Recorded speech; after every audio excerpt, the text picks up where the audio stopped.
Alright guys, welcome back to the channel. Welcome if you're new. Thank you for taking time out of your day to check the video out. We have more PlayStation news, rumors, and leaks to go over and cover today. And we are starting with the upcoming games in 2026. This is a video that Sony releases annually, and they do it alongside their PlayStation wrap-up at the end of each year. And so this video showcases a lot of upcoming titles for PS5 in 2026. It showcases games like Wolverine, Soros, Neo 3, Resident Evil Requiem, 007 First Light. But one of the games that is showcased in this trailer is Halo Campaign Evolved. And it's just kind of crazy if you look at this trailer to see Halo being advertised and pushed so heavily on PlayStation. I mean, you know, you show this video to somebody like even 3 years ago, they'd be like, what's going on here, right? It's just kind of wild to see that. But one of the games that's actually missing from this trailer is GTA 6. A lot of people noticed that, and it is kind of strange, right? I mean, there's no denying that GTA 6 is going to be the biggest game that launches next year. And, you know, some people are maybe reading into it too much, like, wow, does even Sony think it might get delayed? I don't think it's that. I just think for potential marketing reasons, potentially GTA 6 was maybe not allowed to be featured in this video for whatever reason. But yeah, there's no doubt that GTA 6 belongs in this video, or at least on the list of top upcoming games for PS5 in 2026. But moving to the next topic, we are talking about another game reveal that's going to be happening at the Game Awards tomorrow. It's coming from The Last of Us co-director Bruce Straley. Bruce Straley spent decades at developer Naughty Dog, where he's credited as the co-game director on a variety of hit titles, like Uncharted 2 Among Thieves, The Last of Us, and Uncharted 4 A Thief's End. But after getting burnt out on AAA game development, he left the Sony first-party studio in 2017 and founded Wildflower in 2022, where he said he's working on a game unlike anything you've played before. The project will officially be revealed at the Game Awards tomorrow. This was revealed by host Jeff Keighley on his X account. We still don't know much about the release, but a short 30-second teaser shared on social media shows a painterly forest-like scene. A bird flies away after a larger creature can be heard shuffling around off-screen. The developer's website notes it's working on smallish, creatively charged, uniquely stylized games that explore the possibilities of our medium.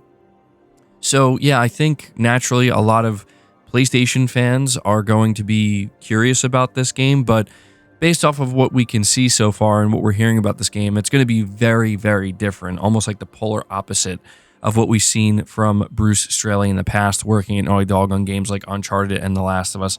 But still, you know, he's a talented developer. There's no doubt about that. And I think, you know, a lot of people are going to be really curious to see a game that's described as unlike anything you've played before. It actually sounds kind of exciting. So just figured I would let you know that's going to show up tomorrow.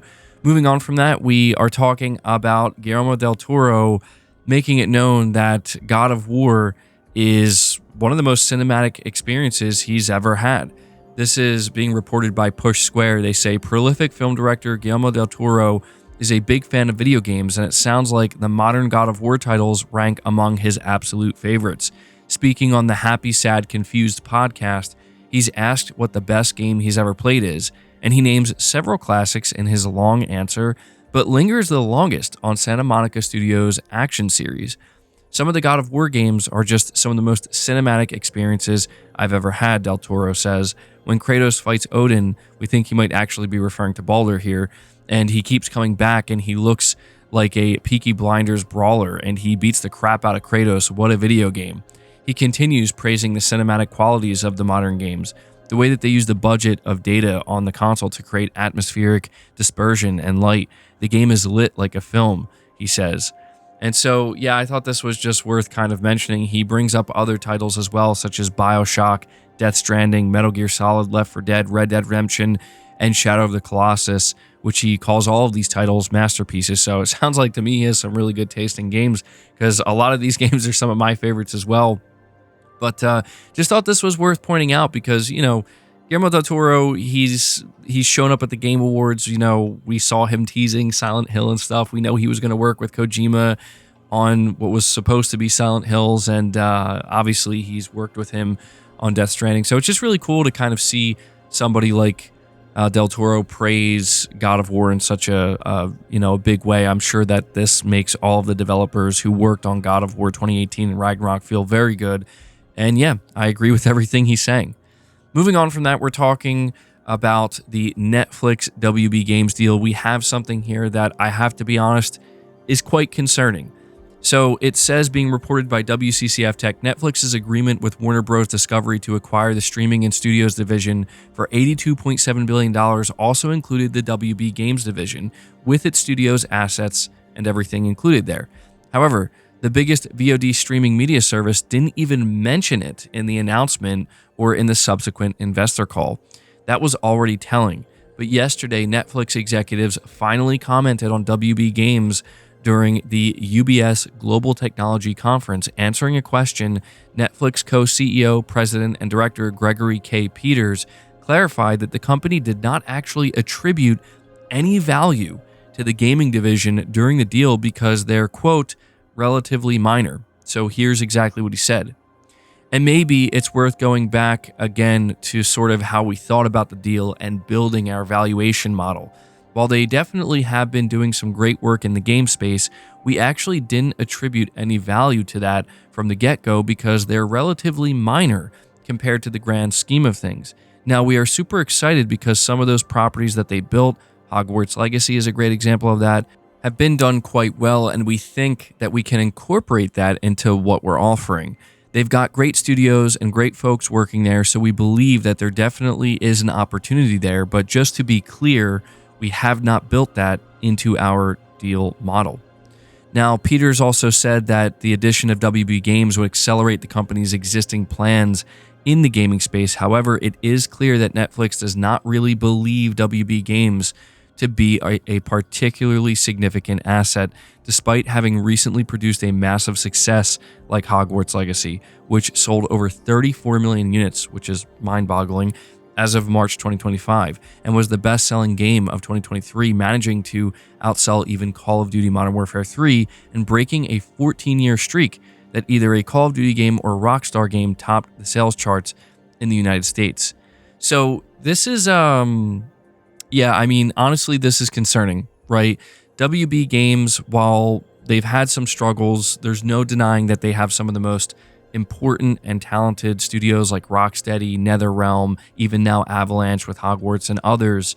And we know that these studios, for as talented as they are, part of what makes them so, I would say, important in the industry is the fact that they get to work on these WB properties. And so people have been kind of speculating like maybe Netflix will sell off the gaming division. They could absolutely do that, and I think that would be the best outcome if they really can't make it work with their model. You know, the fact that they're saying they're not even incorporating it tells you that they really don't know what to do with the gaming division here, and anything could happen.